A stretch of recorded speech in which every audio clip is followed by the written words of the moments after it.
Another giant bloodlines bloodlines test, this time around from genomelink.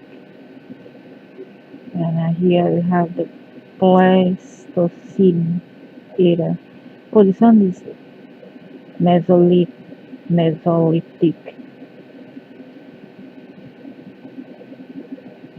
The Mesolithic post period is a technological cultural age and human prehistory.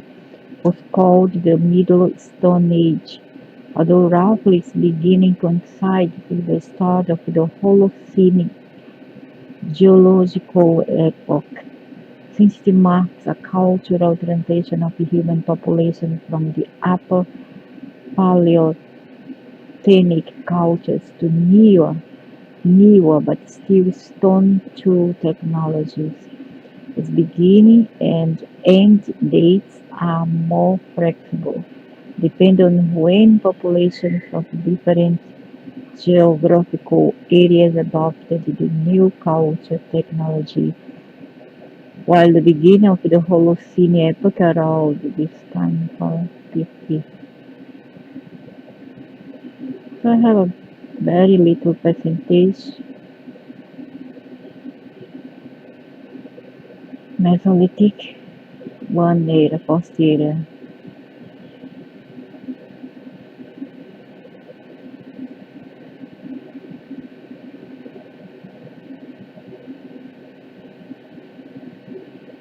Still hunter gatherer from the direct East Europe. Oh, East Europe.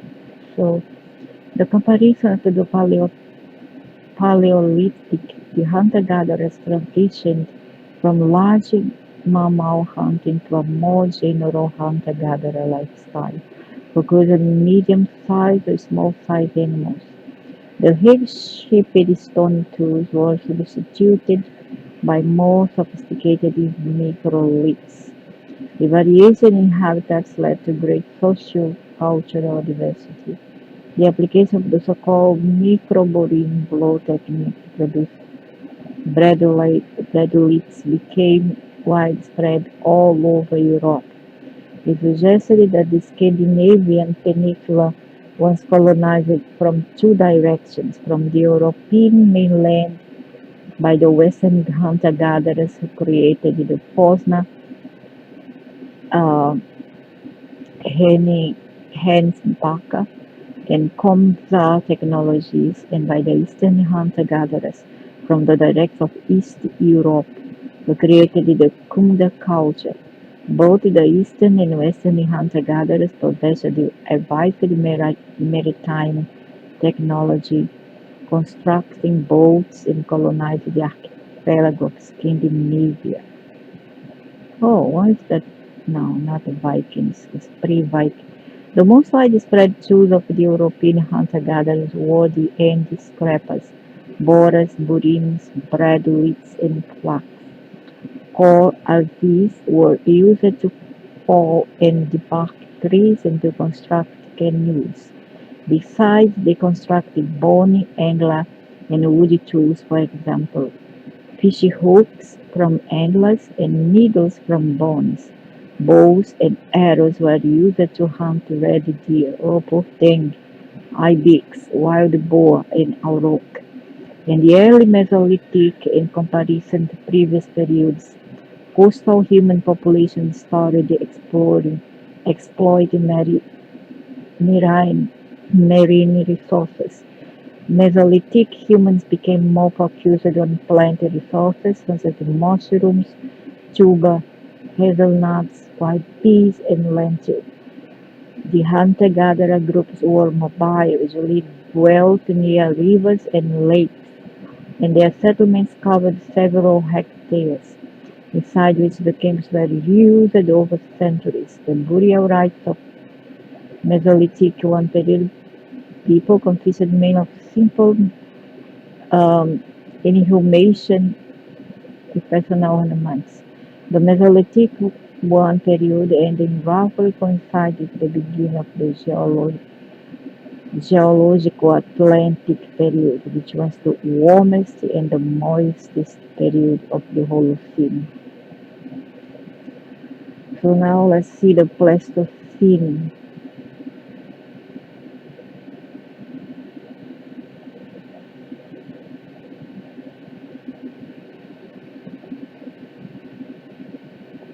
The Pleistocene, I have more Pleistocene, I guess. Yep. The Pleistocene is a geological epoch dated between 2 million something like something, 11, blah, blah, blah, comprised of repetitive glaciation. Hence, its tribal name is Ice Age. It was preceded by the Pliocene and followed by the Holocene epoch, the current geological epoch. The Ice Age was triggered by change in the Earth's orbital shape, axial orientation, and axial tilt. They consist of repeated drops of temperature during glacial maximums and raises in temperature during the interglacial periods. Likely the level of atmospheric CO2 concentration responsible for the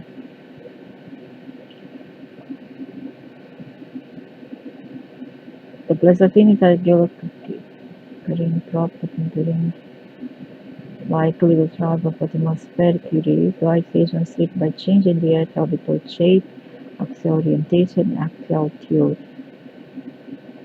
And for greenhouse effects, which determine temperature changes in the Pleistocene. The mean annual temperature at the edge of ice sheet was below -6. Although the continents were already in their present locations, the icy-bound seawater exposed the land bridges among continents that later made possible both animal and human migrations among the continents. The sea levels being around 100 meters lower than the fauna of the Pleistocene was characteristic due to its large size. Carnivores and herbivores labeled as megafauna, which include the species such as mammoths, mastodons, saber-toothed carnivores, examples Smilodon, giant sloths, cave bears, cave lions, and large birds, elephant bird, and more. Toward the end of the Pleistocene, most of the megafauna became extinct, likely due to severe climate change and habitat shrinkage due to growing ice sheets. But their disappearance also correlates with the spread of anatomically modern human. Yeah, the most. Also, they make this kind of studies. They match our DNA chromosomes with the things that they found, the carbons that they found that they live dates millions of years ago. So they match our DNA if that epoch. The, and not, so I knew they didn't need to tell me because I feel very old and I know that my ancestral is very, very old here on Earth. The anatomically modern human diverged and evolved toward the end of the Pleistocene around 300,000 years BP in the Middle Paleolithic period. Unlike the geological epochs, the Paleolithic or Old Stone Age and Mesolithic Middle Stone Age are periods or ages of human technological and cultural development. Cultural periods do not have a strict general time frame because population of different geographical units adopted technologies with time differences during human prehistory. The Pleistocene overlaps with the following periods. Paleolithic consists of Lower Paleolithic, Middle Paleolithic, and Upper Paleolithic, and the Epipaleolithic. The Lower Paleolithic is defined to start from the earliest evidence of stone tool usage by Australopithecus species approximately 3.3 million years ago. The culture technology was termed Lomekwi, Lomekwi after its archaeological site in Kenya. It was followed by the Old One tool technology that was dated around 2.6 million years BP. Just appeared at the beginning of the Pleistocene at the end of 1.6 million years ago. It was developed by early hominines, like the Homo habilis, and it spread from Africa to Europe and Asia. The Homo habilis primarily was carnivore and scavenger. The older one technology was followed by the Archeoline, hand-axe technology in Africa, South Europe, and South Asia, and Clarksonian technology in North Europe. Both technologies exist until the Middle Paleolithic and adapted by Homo erectus and later by Homo heidelbergensis. I don't know whether I did pronounce it correctly. Homo heidelbergensis.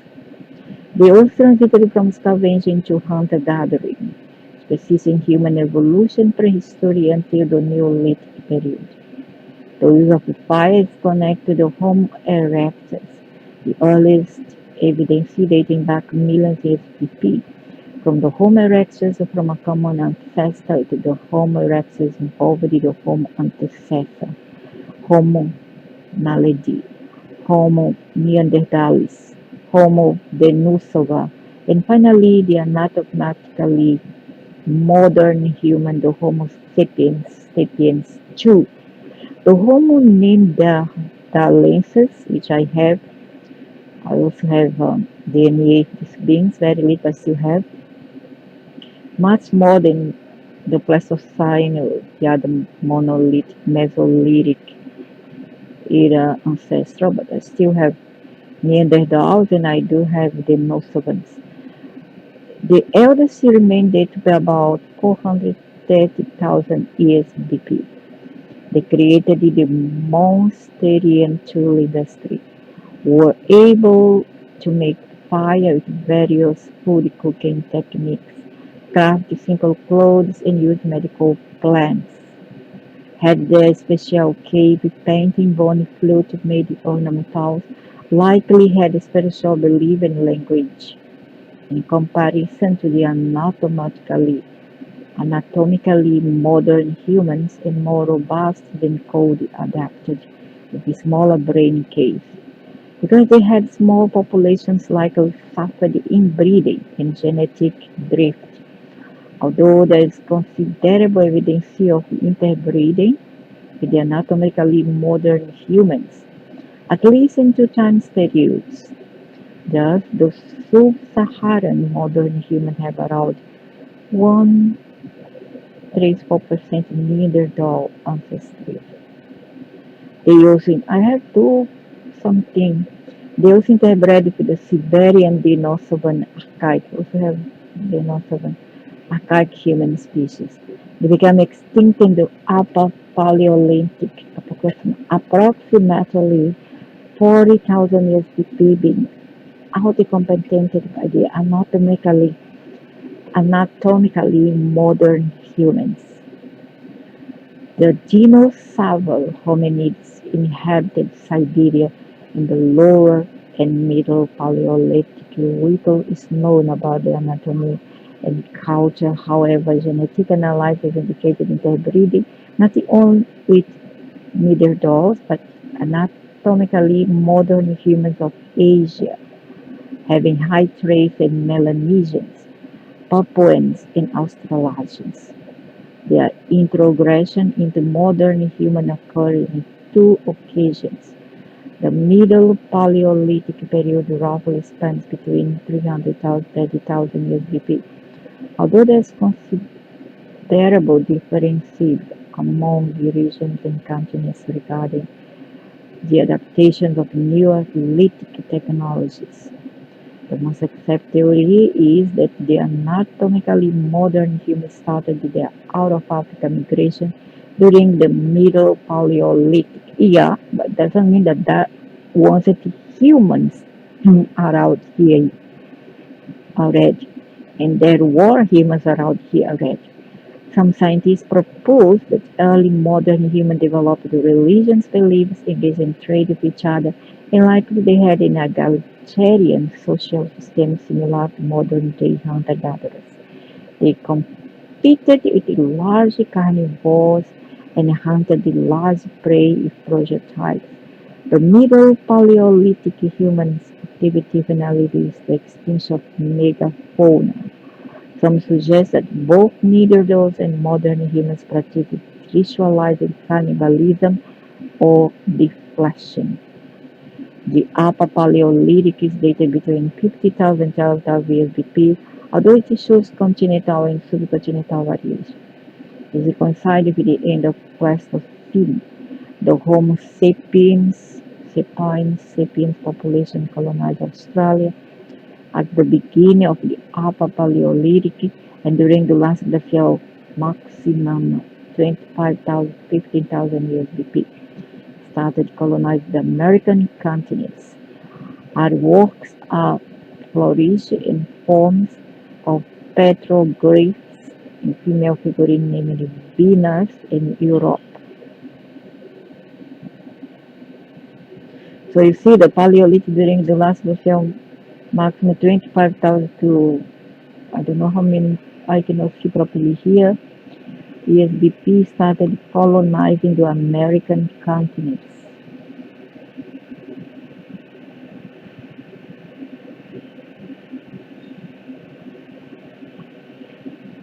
The form of petroglyph, female figurine named Venus in Europe, while in Africa the first evidence of mining activity and mathematical artifacts appear.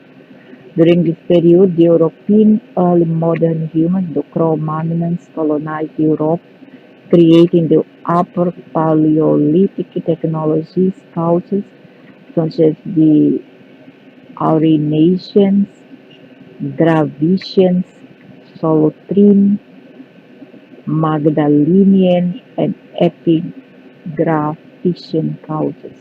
The last glacial maximum is followed by rapid warming and marking the beginning of the Holocene.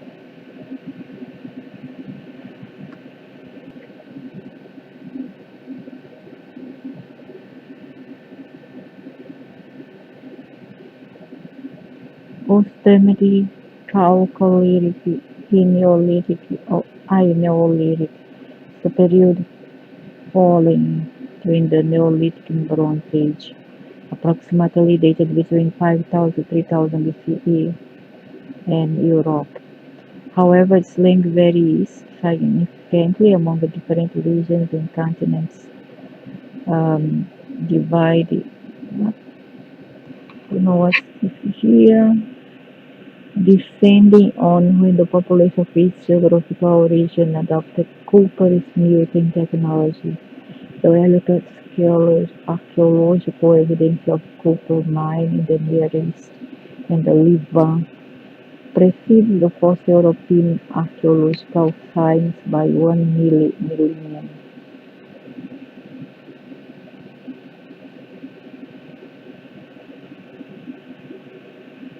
The Copper Age was termed Chalcolithic, Eneolithic, or Ironolithic is the period falling between the Neolithic and Bronze Age, approximately dated between 5000 to 2000 BC in Europe.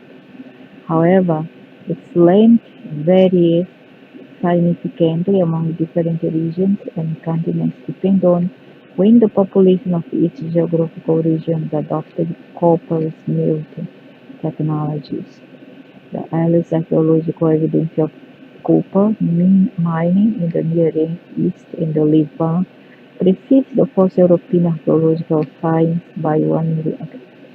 The Copper Age is also represents a transition from farming societies to state societal systems that were centralized and governed by the political elite.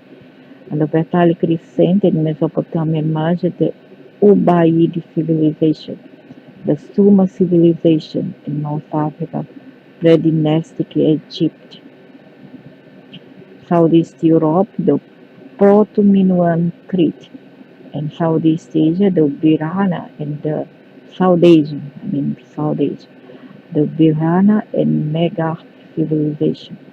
It was suggested that the smooth use of copper was invented and applied independently in different parts of the world. The use of copper did not replace stone tools, but they coexisted, completing each other in Copper Age. In Europe, the start of the Copper Age overlaps with the migration of Eastern Europeans, the Yamnaya-Stic pastoral population, who introduced the Indo-European languages to Europe. In Europe, the steppe pastoral created the Kordware and Bilbika cultures. It's predicted that the migration usually male Biafst who intermarried with the pre-existing Neolithic culture females, and in many parts of Europe replaced almost entirely the Neolithic and Mesolithic male lineages. However, this stupid male, every time they do this, they just cannot stick to their own group. However, copper use was not imported by the immigrants. It existed independently in multiple parts of Europe. The earliest European culture started copper smelting, representing a transition from the Neolithic to the Copper Age was the Turdas Vinca. I don't know what's properly pronounced, Turdas Vinca culture that flourished on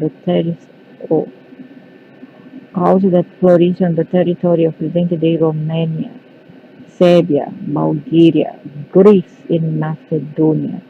They were agriculturalists with advanced land use and ceramic techniques, but they only used copper ornament to cover pottery-related Copper Age cultures are the Cucuteni Triphylia culture and the Varna culture, unlike in the Fertile Crescent. In Europe, the use of copper was not associated with urbanization.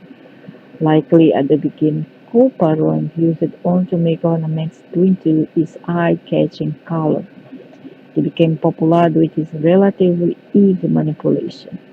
It is speculated that the Uzi, the copper-rich mummy found in the Italian Oxala Alps, was looking for copper ore resources, and he met his death around BCH here, BCE, BCE. His copper axe is the oldest complete prehistoric metal blade ever found. The largest copper age settlement identified in Europe and the Los Millares archaeological site in Andalusia housed a population of approximately 1,000 people. In the Middle East, the Ubaid pre-urban and the following Uruk period large urban centers emerged. The appearance of the potter's wheel, the cuneiform writing system, and the domestication of the donkey are connected to this period. It became the largest known city of the Copper Age, which together with surrounding settlements gave home to approximately 90,000 inhabitants. The mythological founder of the city-state was Gilgamesh, protagonist of the Epic of Gilgamesh. In this region, there is no precise delimitation of a Copper Age. However, population of the late Neolithic cultures such as the Hongshan culture and the Yangshao culture knew copper smelting created copper artifacts. The North American native, although they created metal and copper objects by cold and hot hammering, never applied smelting or casting. On the contrary, the natives of the Andes had a full developed metallurgical technology. But this was later, and they are not native from there, they are native from Asia and Africa. So there's something not correct here. Although there were created various copper and later gold and alloy ornaments for decorative purpose and everyday stone, they already got from somebody else. They came from Asia, so they already by then the ancestors knew already of this kind of practices. So they brought it and they migrate to to the Americas. They brought to get them this knowledge, decorative purpose and everything totally replaced by metals. This one I don't have. Why I don't know, but I don't have this one. This one much later. I don't have ancestors. I don't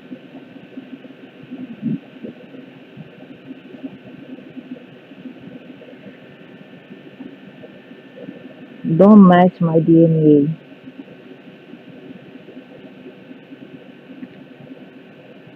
Those are my ancient bloodlines to Earth, and it's much earlier than the many people here anyway have old bloodline, and we are older than the Anunnakis coming, much older. We already were here when they first came to Earth. So here is my European ethnicity. South Balkan, which is 24% the most Greek in Turkey, Southwest Balkan, Greek, Greece, and Turkey. Hispanic Jews, it will be Portuguese Jews, also 21%, or Iberian Jew. And Iberian, 12%, is very little. Iberian, how come I have Hispanic Jew? Jew is a religion, it's not a race, right? So if I have Hispanic, it would be Portuguese. In this sense, I would have Iberian, more Iberian than this percentage here. There's something not correct here. So the Hispanic or the Portuguese perceive already Latins and they are Iberians. Okay, so something this one is not a race. And Jew is a religion, it's not a race. The race is Hebraic. Doesn't make any sense to me. British 10%, Eastern Europe 6%, and Northern Europe 5%. The match were for Southern England at 1%, British 29, Iberian 21 is less than British. Northern Europe 9% matches, and German 6% matches, and Irish 2% matches only.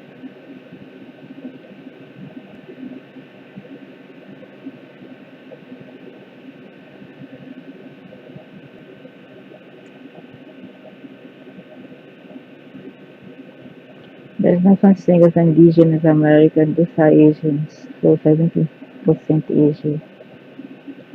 West African 13%, East Asia 5%, South Asian 1%.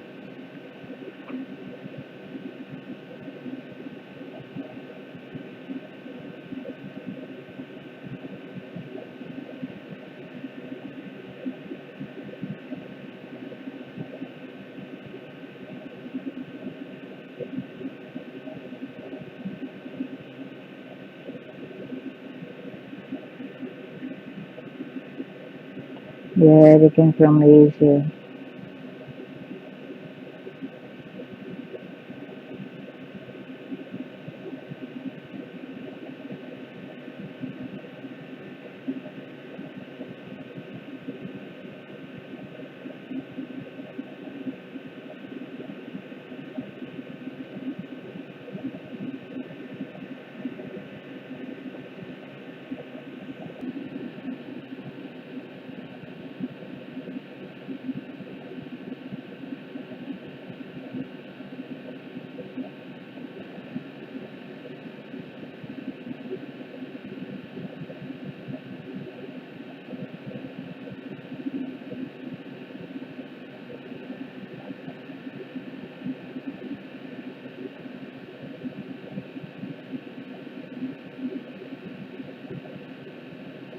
I don't think so. They don't start things loud. Blah, blah, blah, blah, blah. I don't think so.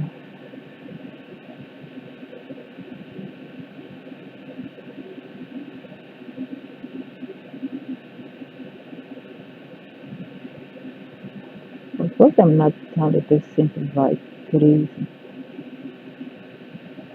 The Viking mythology is British Viking, Scandinavian Viking, and a Finnish Viking. I think it's more Finnish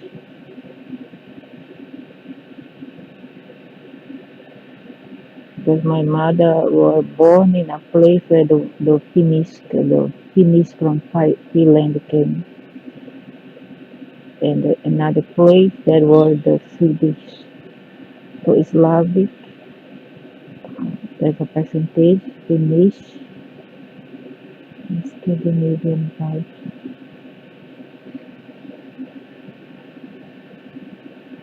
So yes, I do have Viking also supposed to have anyway.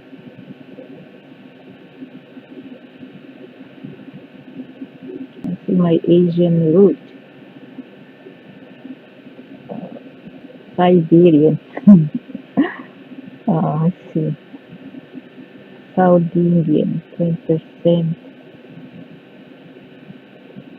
Thai, 16% Chinese Thai, Vietnamese, 8%, which matches with the South America um, tribal people they call Indian or Amerindian, but actually they are Asian, Southeast Asian. So that's why I have their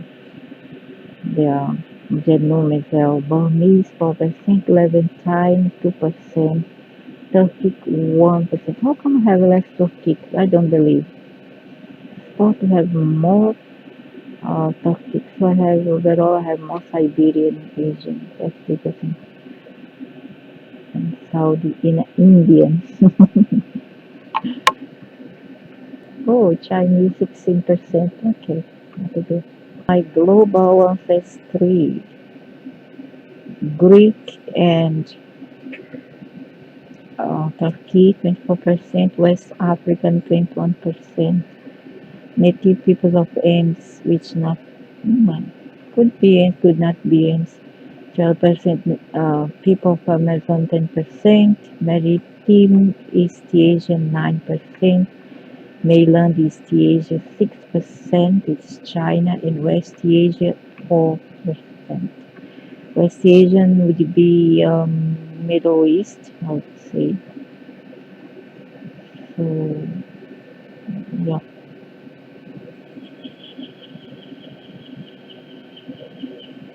Balkan, Italian, North African, Near East, West Asia, which is Arabic and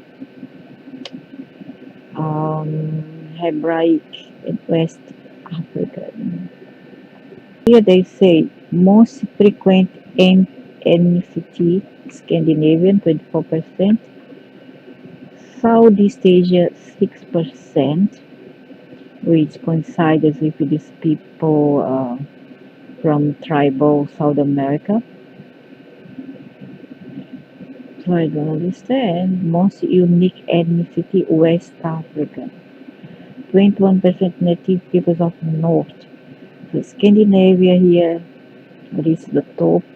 Native peoples of North 21%. Native people of Ames 12%. Native people of Amazon Caribbean 10%. So the North American tribal people have more. How come? When I'm from South America. Native people of Amazon and Caribbean 10% and Southeast Asia 9%, which also comes from these people.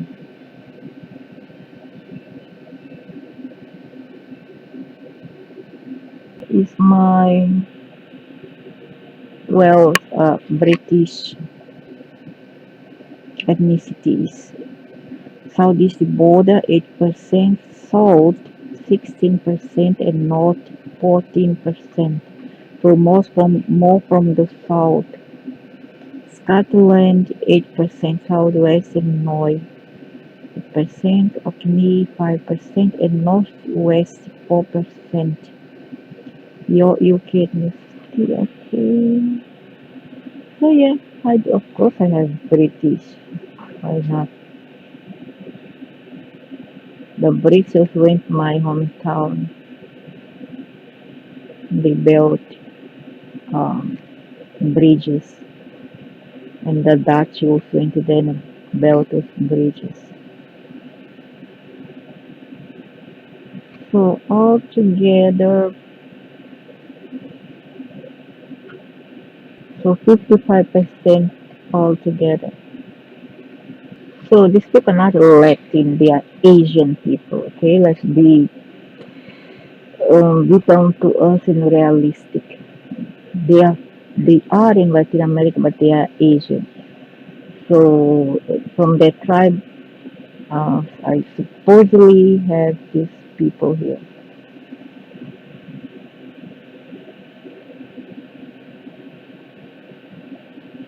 And I'm amazed by the series of Congo. Why not Angola or Benin? Why Congo? And Ashanti, Iraq, megalithic builders, Peruvian Christian, Bronze Age jihadists, 22% for megalithic builders.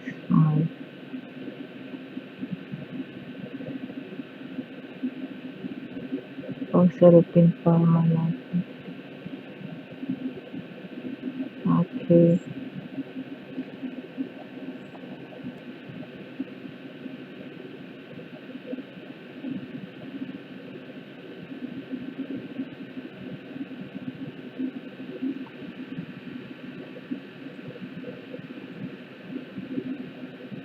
Mm.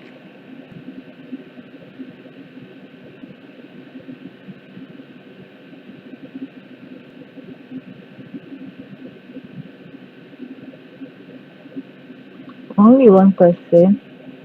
No, I have more than that, much more.